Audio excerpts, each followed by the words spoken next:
అసలు భగవద్గీత అంటే ఏంటి? జీవితం అంతా అయిపోయాక చదివే పుస్తకమా?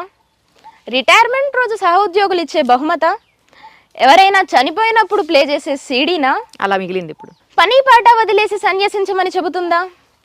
ఇవేమీ కాదు. ఒక్క మాటలో చెప్పాలంటే Bhagavad Gita is the dynamic prescription for life.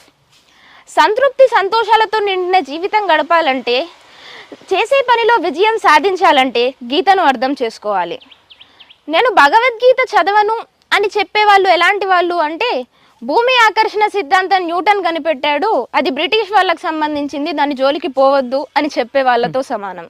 అసలు భగవద్గీత ఏం చెబుతుందంటే ధర్మాల గురించి చెబుతుంది.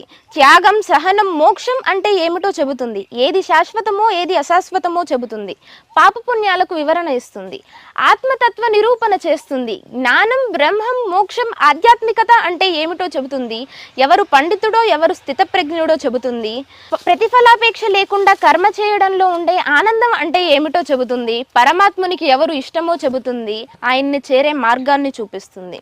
అంటే భగవద్గీత సర్వమానవాళి కోసం. Heads of. సిలబస్ లో ఉండే పాఠాలను చెప్పే వాళ్ళని గురువు అంటారు. సిలబస్ లో ఉండే పాఠాలతో పాటు జీవిత పాఠాలను చెప్పే వాళ్ళని సద్గురువు అంటారు. ఈ రెండు పాఠాలతో పాటు జాతి మొత్తం ఎప్పటికీ ఎన్ని వేల సంవత్సరాలైనా వయో వర్గ లింగ విభేదాలకు తావు లేకుండా, కులమతాలకు తావు లేకుండా మానవ జాతి ఉన్నంత కాలం ఆ మాట కరెక్టే అని ఎప్పుడైతే సమాజం చెబుతుందో ఆయన్ని మాత్రమే జగద్గురు అంటాము. ఆ జగద్గురుకి స్థానం ఇచ్చిన దేశం మన భారతదేశం. ఆ జగద్గురువే శ్రీకృష్ణ పరమాత్మ.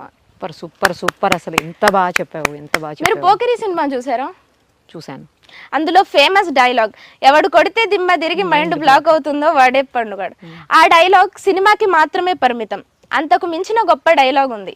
ఎవరు బోధిస్తే దేశకాల జాత్యాదులకు అతీతమై, మంగళప్రదమై, లోకహితమై, శాసనమై, శాశ్వతమై ఉత్తమ స్థితికి తీసుకువెళ్తుందో ఆయనే శ్రీకృష్ణ పరమాత్మ. సన్ ఆఫ్ సత్యమూర్తి సినిమాలో కూడా ఒక గొప్ప డైలాగ్ ఉంది. పట్టుకోవడం గొప్ప, వదిలేయడం గొప్ప, గెలవడం గొప్ప, ఓడిపోవడం గొప్ప. రావణాసురుడు సీతను పట్టుకున్నాడు, రాముని చేతిలో చనిపోయాడు. వదిలేసుంటే కనీసం బతుకుండేవాడేమో. కౌరవులు జూదంలో గెలిచారు, కురుక్షేత్రంలో ఓడిపోయారు. జూదంలోనే ఓడిపోయి ఉంటే కురుక్షేత్రమే జరుగుండేది కాదేమో. అన్నదమ్ములందరూ కలిసి ఉండేవారు కదా. కాబట్టి ఇక్కడ ఓడిపోయి ఉంటే బాగుండేది, అక్కడ గెలిచుంటే బాగుండేది. ఇలాంటి పట్టు విడుపులు గెలుపోవటంల గురించి చెప్పేదే భగవద్గీత.